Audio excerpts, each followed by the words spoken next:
नमस्कार, आपल्या मेजवानीमध्ये आपलं स्वागत आहे। तर आपण आज बनवूया कारल्याची रेसिपी। सुकी भाजी करूया। 3 ते 4 कांदे मी कापलेले घेतलेले आहे, कोथिंबीर आणि 4 कारले घेतलेले आहे। चवीपुरती हळद, मीठ, चटणी।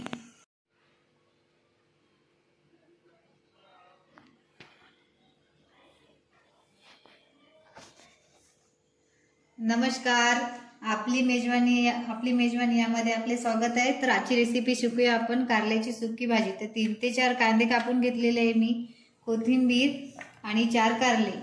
चवीपुरती हळद टाकूया, चवीपुरती मीठ आणि चवीपुरती चटणी। तर आपण सगळ्यात पहिले कारले धुवून घेतलेले आहे आणि अशा प्रकारे कापून घेते मी।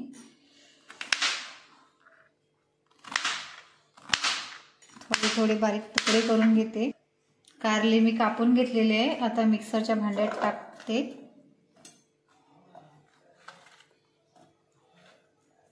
ते मिक्सर मधून मी काढून घेते।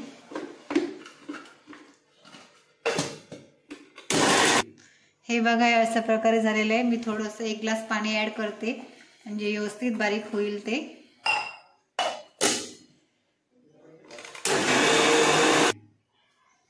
हे पहा, असं छान बारीक झालेलं आहे बॅटर आपलं। आता ते मी चाळणीतून चाळून घेईन, म्हणजे पाणी निघून जाईल त्याच्यातलं।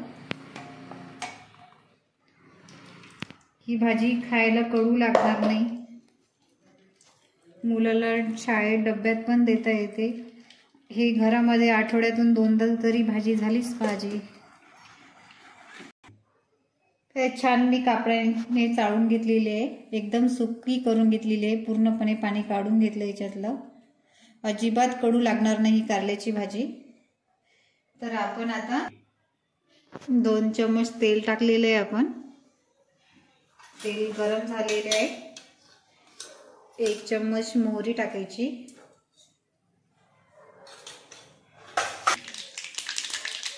मोहरी आपली फुटलेली आहे, तर मी कांदा टाकते। बारीक केलेला कांदा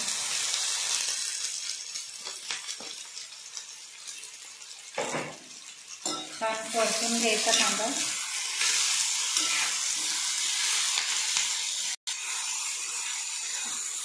लाल होईपर्यंत परतून घेते कांदा। हे पहा, आपला असा कांदा लाल झालेला आहे। तर मी आता टाकते 1 चम्मच हळद, 2 चम्मच तिखट आणि 1 चम्मच मीठ। मिक्स करते असते आणि आपला बारीक केलेला कारल्याचा कूट ऍड करते याच्यामध्ये। व्यवस्थित परतून घेते।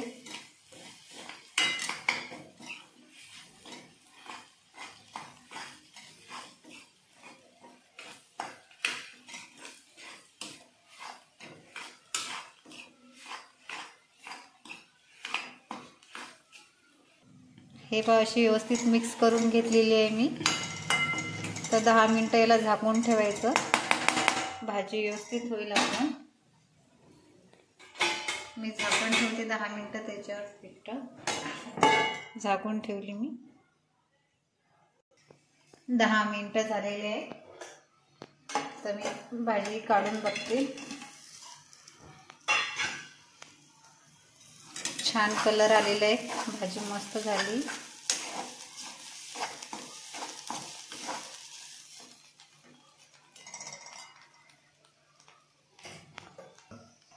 तर भाजी काढून घेते मी एका डिश मध्ये।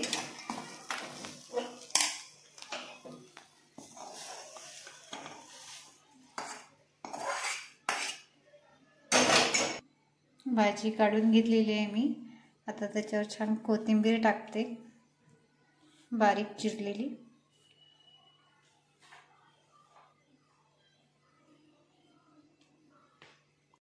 छान भाजी झालेली आहे आपली। आता खायला पण छान लागेल। घरी करून पहा, हप्त्यातून 1-2 वेळा झालीच पाहिजे घरी। मुलाला डब्यामध्ये द्यायला पण छान आहे भाजी, ही अजिबात कडू लागत नाही। आवडल्यास कमेंटमध्ये सांगा। लाईक करा, शेअर करा, सबस्क्राईब करा. धन्यवाद.